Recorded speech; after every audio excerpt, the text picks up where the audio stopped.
So now that we're into summer, the cabbages that were planted outside in spring are starting to get a really good size, and they're starting to heart up as well. So it's time we sowed a few more for later on in the year.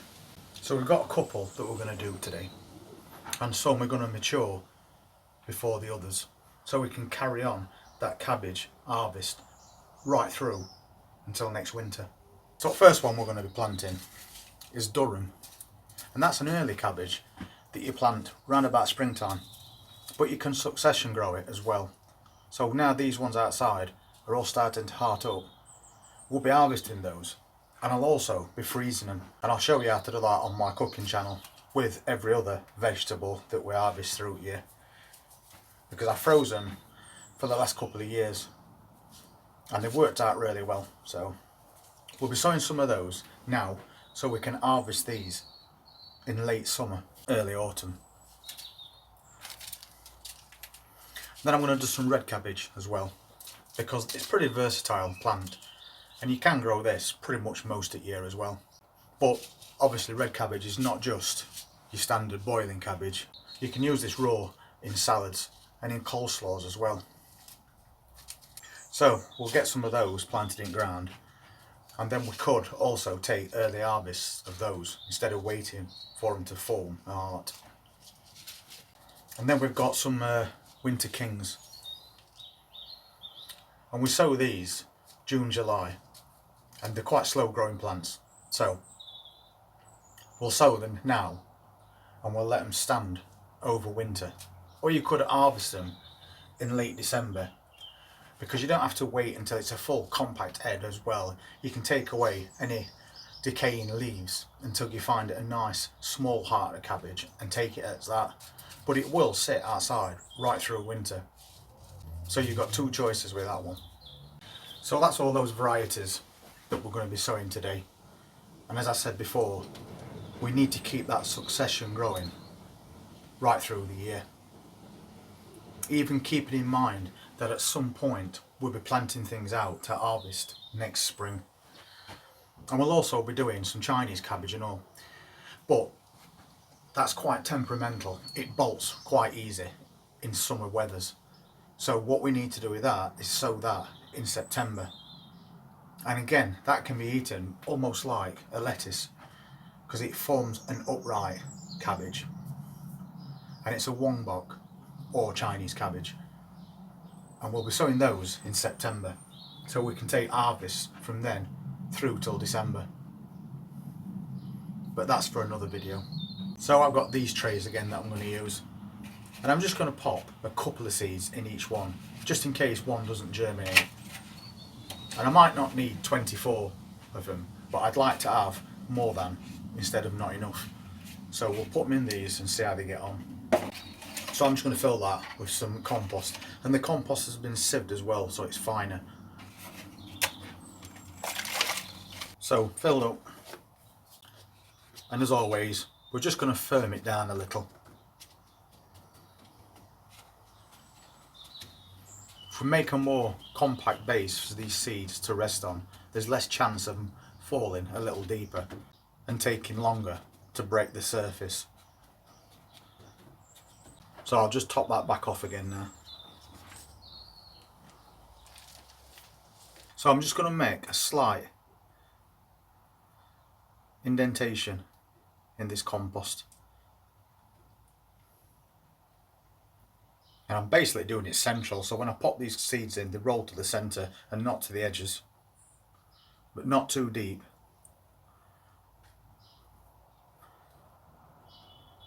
So we've got something like that.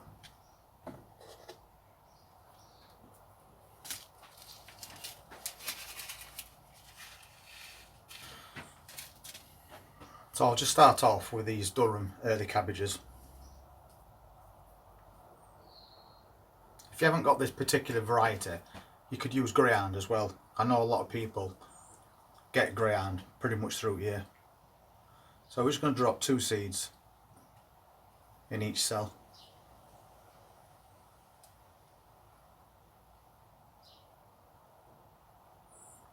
And because we're no longer in spring, then obviously your seeds are going to germinate a lot faster than they did before. And that's the whole point of doing this. What we want to be doing is growing them on into bigger plants before we put them outside. And because I want these seeds to break the surface as quick as possible, I'm going to very lightly cover them using a colander. You've seen me use this before in the past. But it does ensure you only get a very light covering of compost over tops of your seeds, especially the really small varieties. It helps quite a lot.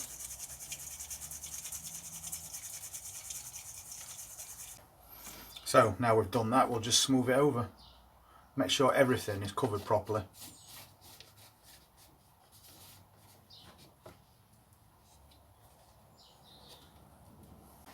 And then we'll just water them in.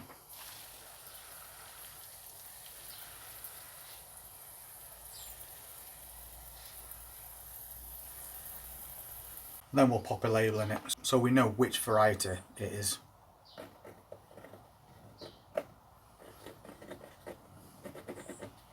Because all brassica seedlings look very similar to each other.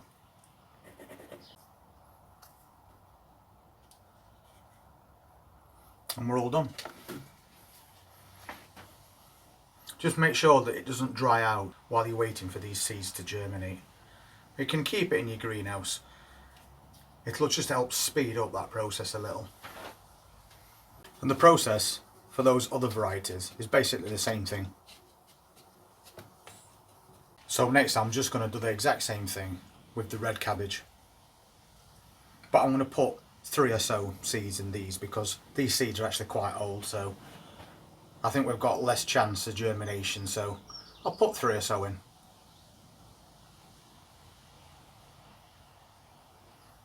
We won't want to be using these seeds again next year anyway.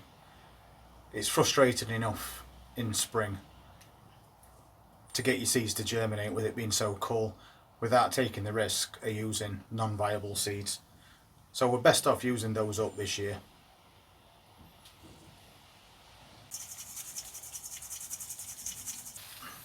Quick water and then label. And that's all your red cabbage set up. I know that everybody won't have these trays that they can use, but if you haven't got any of those, just get some of these cheap plastic containers. Make a few holes in bottom, half fill with compost, and just broadcast your seeds over the top of that compost and give them a light covering. And then once these little seedlings appear, you can prick them out and move them on into larger containers. Something like that, just to let them grow on to get to be a decent size. So that's another tray that we've filled, packed down and topped back off.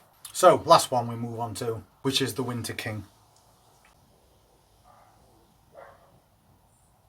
And this is basically your hardiest cabbage.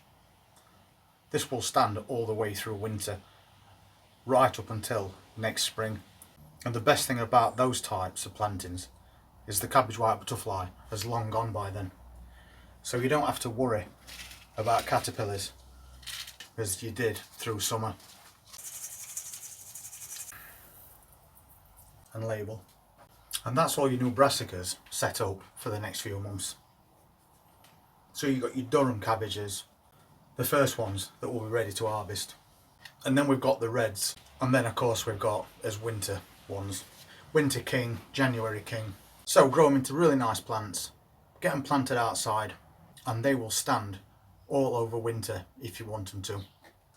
So if you do get a really good harvest of cabbages and other things as well this year, cabbages, tomatoes, squash, then maybe it'd be worth your while to just pop over to my cooking channel, because I put videos on there at the end of the season showing you how to blanch and freeze everything, including potatoes cut into ready-made chips and roast potatoes.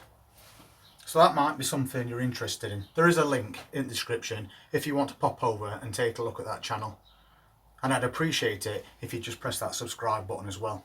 Anyway, thank you for watching this video, really appreciate it. If you want to see more things that we will be sowing between now and December, then please just hit that subscribe button and press that notifications bell, and we'll see you then. You all take care. Thank you very much for watching.